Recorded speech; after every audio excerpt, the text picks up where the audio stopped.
आमच्या जातीचं काही खरं नाही, मी स्वतःला संपवतो अशी चिठ्ठी लिहून शेवगाव तालुक्यातील कोणीशी येथील अमोल अशोक दौंड या 20 वर्षीय वंजारी समाजाच्या युवकांना आपल्या राहत्या घरी गळफास घेऊन आपलं जीवन संपवलंय।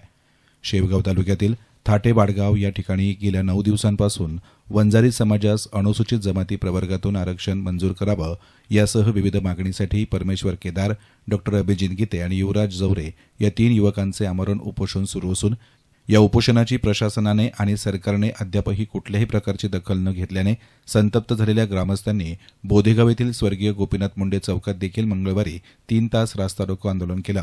तरी देखील कुठल्याही प्रकारचा तोडगा न निघाल्यानं आणि आपल्या समाजाला न्याय मिळणार नाही, आमच्या जातीचे काही खरे नाही, मी स्वतःला संपवतो अशी चिठ्ठी लिहून शेवगाव तालुक्यातल्या कोनोशी येथील अमोल अशोक दौंड या युवकानं रात्री आपल्या कोनोशी येथील राहत्या घरीच गळफास घेऊन आत्महत्या केली आणि आरक्षणाच्या मागणीसाठी आपलं जीवन संपवलं असून थाटेबाडगाव येथे चालू असणाऱ्या उपोषणास तसेच बोधेगाव येथे झालेल्या रास्ता रोको आंदोलनास अमोल दौंड या युवकाचा सक्रिय सहभाग होता असं उपस्थितांकडून सांगण्यात आलं आहे।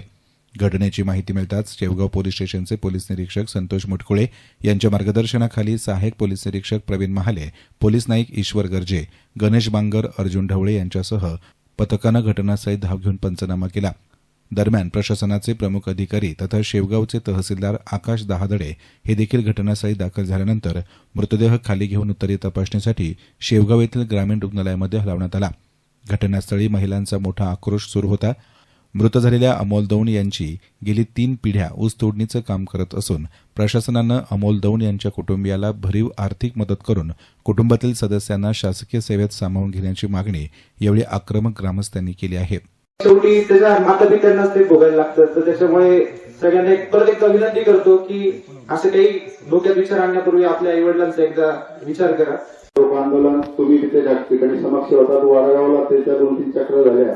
ही गावातील मुलं जवळजवळ 25-30 मुलं त्यावेळेस बोधेगावच्या रस्ता रोको आंदोलनाला 25-30 गाड्या आल्या होत्या, काही फोर व्हीलर आल्या होत्या, त्यामध्ये तो होता। परंतु आई वडिलांना तो एवढंच बोलायचा, आपल्या जातीचं काही खरं नाही। मग आम्ही सकाळी या ठिकाणी आल्यानंतर त्यांचा पवित्रा गावातील ज्येष्ठ मंडळी असतील, सरकारी मंडळी असेल, मी सगळ्याला विनंती केली की गावचा सरपंच नात्याने की कमीत कमी तुम्ही त्या डेड बॉडीची अवहेलना करू नये। परंतु त्यांच्या सगळ्याचं एकच म्हणणं आलं की तो यस मीडियासाठी प्रतिनिधी संदीप देहड्राय, शेवगाव।